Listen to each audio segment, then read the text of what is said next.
Oke, kita akan berjumpa kembali dalam perkuliahan melalui online, khususnya lewat grup kelas.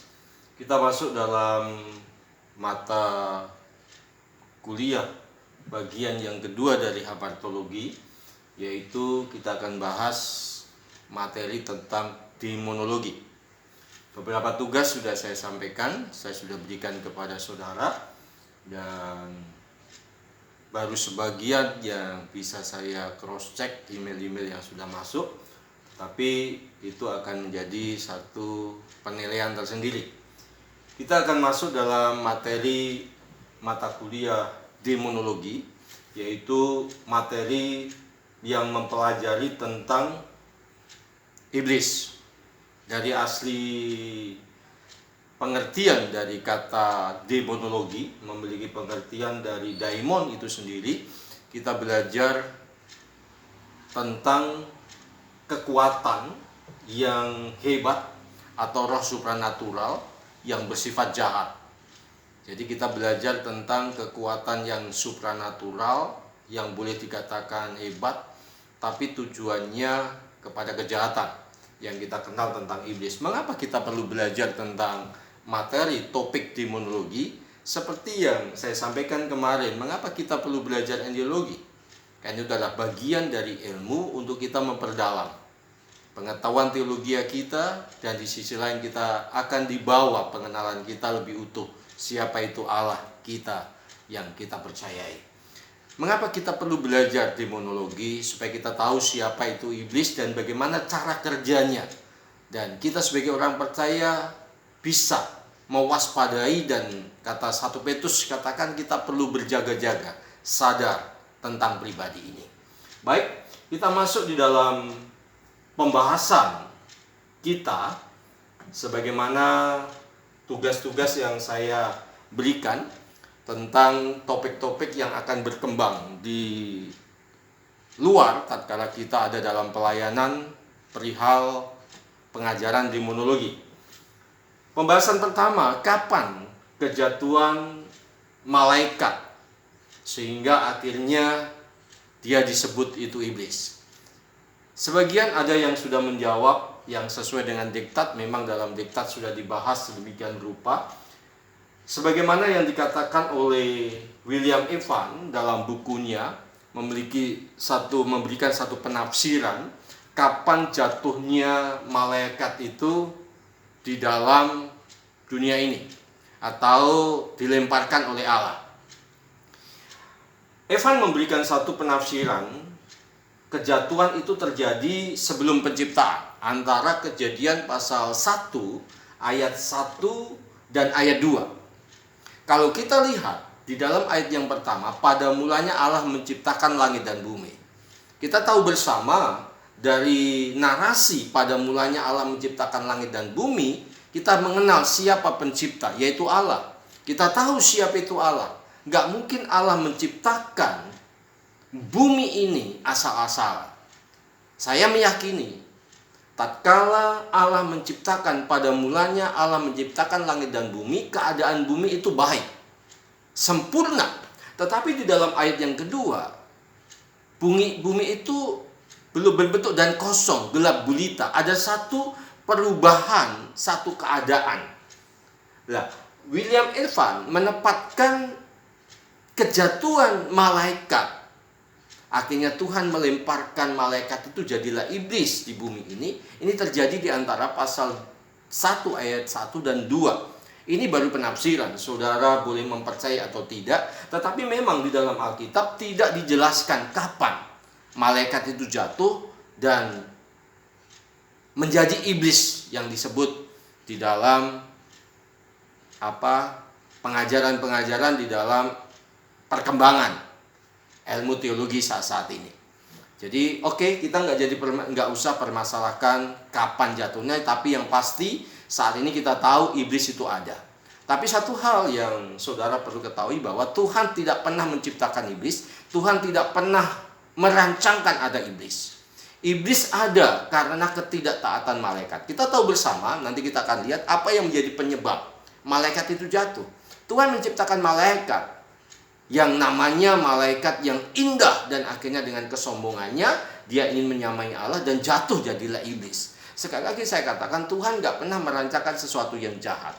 Tuhan tidak merancangkan yang namanya dosa, dan Tuhan tidak pernah menciptakan iblis. Iblis ada karena pemberontakan, yaitu malaikat. Jadi dalam hal ini, kapan malaikat itu jatuh? Dalam penafsiran, dan saya berpendapat, saudara boleh mengikuti atau enggak, saudara bisa berteologi, dan itu terserah saudara. Tapi yang pasti, iblis itu ada. Yang kedua, apa sih penyebab kejatuhan para malaikat? Dalam kitab Yesaya pasal 28, di diktat sudah dipaparkan, diberikan satu gambaran bahwa malaikat yang Tuhan ciptakan ini itu luar biasa, yang akhirnya dia jatuh karena kesombongannya. Di dalam Yesaya pasal 28 ayat 1, dia memiliki satu kesempurnaan yang tak ada bandingannya. Di dalam ayat yang ke-12, di dalam ayat yang ke-13, dia memiliki tempat yang maha indah dan tidak ada bandingannya. Dan di dalam ayat yang ke-14, iblis ini, malaikat ini adalah kerubim yang berjaga di gunung kudusnya Tuhan, dekat dengan Allah posisinya. Dan selanjutnya di dalam ayat yang ke-15, dia memiliki kesempurnaan seperti yang disampaikan oleh ayat 12. Ini sempurna sekali malaikat ini. Nah, karena kesempurnaan inilah ada satu kesombongan. Jadi kalau kita berbicara penyebab kejatuhan para malaikat ini, di dalam Yesaya 14 ayat 13 sampai 14 dikatakan, aku hendak naik ke langit dan lain sebagainya. Jadi malaikat ini karena posisinya yang lebih dari semua ciptaan dan lebih dari malaikat yang lain, dia ingin memiliki kedudukan seperti Allah. Dia ingin menyamai Allah. Inilah akar penyebab. Jadi dengan kesombongannya dia ingin menyamai Allah. Dan kita tahu bersama, Allah adalah pemegang otoritas. Dia adalah pencipta malaikat itu. Karena ketidaktaatan, kesombongan malaikat ini, akhirnya Tuhan marah dan malaikat itu dilemparkan dari surga ke bumi, jadilah iblis. Jadi apa penyebabnya? Penyebabnya adalah kesombongan. Kebenaran yang kita ambil saat ini adalah hati-hati dengan kesombongan. Kesombongan adalah yang dilakukan oleh iblis pertama. Malaikat pertama, karena kesombongan dia dilemparkan oleh Tuhan. Pembahasan yang ketiga, bagaimana cara kerja iblis di dalam kehidupan orang percaya. Di dalam diktat sudah ada panjang lebar dipaparkan di situ, saudara bisa membaca di dalam diktat itu. Tetapi saya memberikan kesimpulan bahwa iblis adalah mantan malaikat yang jatuh. Kita sudah tahu bersama. Pada saat malaikat jatuh, yaitu iblis, diikuti oleh para pengikutnya. Saudara perlu ketahui bahwa tatkala malaikat jatuh dan dilemparkan Allah dari surga ke bumi, itu pasti ada pengikut-pengikutnya. Di dalam diktat dipaparkan, ada begitu banyak pengikutnya. Bahkan di dalam Injil Lukas pasal 11 ayat 15, iblis itu sendiri, malaikat yang luar biasa itu, yang dikatakan, yang disebut iblis setelah jatuh, dia adalah penghulu para setan dan penghulu para roh-roh jahat. Jadi ada pengikutnya, saudara. Jadi pada kesempatan pembelajaran saat ini adalah iblis punya pengikut. Nah, cara kerja iblis dalam kehidupan manusia, di dalam diktat sudah diberikan pemaparan, ada begitu banyak poin-poinnya. Tapi saya ingin menambahi satu materi seperti yang dikutip oleh seorang penulis buku, Thomas Sappington, yang menjelaskan cara kerja iblis dalam kehidupan manusia. Perhatikan di dalam gambar ini. Jadi saudara perlu perhatikan bagaimana cara kerja iblis di dalam kehidupan manusia. Pada saat itu iblis menggoda kita dengan caranya yang luar biasa. Nah, pada saat iblis menggoda kita, akhirnya kita tergoda, kita berdosa di dalamnya. Apapun itu bentuknya, karena godaan iblis. Setelah kita berdosa, iblis gak diam-diam. Dia akan mengikat kita. Dia akan mengikat kita gimana caranya kita terus melakukan dosa. Dan setelah dia mengikat, dia akan selalu menuduh kita. Ini cara kerja iblis. Setelah kita dituduh, senantiasa dituduh oleh Tuhan, akhir dampaknya kita merasa jauh dari Tuhan. Ini klimaksnya. Kita merasa Tuhan begitu jauh. Karena ada tuduhan tatkala kita terikat di dalam dosa, kita mau berdoa, nggak bisa, nggak tenang karena tuduhan ini. Ini cara kerja iblis, saudara. Ini perlu saudara perhatikan, ini saudara perlu amati di hari-hari sekarang ini. Dan oleh sebab itu, hati-hati. Jadi saya sangat diberkati di dalam materi tentang Thomas Huffington ini. Dan saya juga masukkan dalam referensi, dalam catatan kaki dalam skripsi saya yang pertama. Jadi ini cara kerja iblis, yaitu dia menggoda, akhirnya kita berdosa, kita terikat, kita selalu dituduh, dan hubungan kita dengan Tuhan putus. Itulah maunya iblis. Kita perlu berhati-hati. Jadi pembelajaran yang selanjutnya memang kita nggak akan bahas, di diktat sudah dijelaskan gitu lupa. Pertanyaan yang keempat adalah, apakah semua penyakit datang dari iblis? Ini yang kita hadapi di lapangan nanti. Ada pertanyaan, Kak, apakah semua penyakit itu datang dari iblis? Saudara boleh ketahui bahwa penyakit itu datang karena dosa. Perhatikan Kejadian pasal 3. Karena dosa, penyakit itu ada. Tetapi perlu saudara perhatikan, penyakit datang juga karena, memang karena dosa, karena kesalahan kita. Kita nggak menjaga kesehatan, akhirnya sakit. Oleh karena Tuhan izinkan, seperti Ayub, Tuhan izinkan. Kalau Tuhan izinkan, berarti Tuhan punya maksud. Tetapi yang ketiga juga, ini yang perlu ketahui, karena iblis. Karena iblis, memang benar. Ada penyakit datang oleh karena iblis. Kita perhatikan dalam Injil Sinoptik, peristiwa orang yang kerasukan setan. Dia sakit karena ada kuasa gelap, kuasa iblis yang mengikat dia. Ini bisa terjadi. Jadi tidak semua penyakit datang daripada iblis, tapi ada juga penyakit yang datang dari iblis. Itu saudara perlu ketahui bersama. Terus yang selanjutnya adalah iblis menyamar sebagai malaikat terang. Ini cara kerja iblis dalam masa sekarang. Kalau kita melihat dalam kasus 2 Korintus 11 ayat 14 seperti yang saya sampaikan tugas ini kasusnya seperti ini. Paulus diperhadapkan dengan nabi-nabi palsu, guru-guru palsu, penginjil-penginjil palsu. Yang iblis sedang menyamar seperti itu dengan pengajarannya yang tidak alkitabiah. Nah, pada saat sekarang ini cara kerja iblis.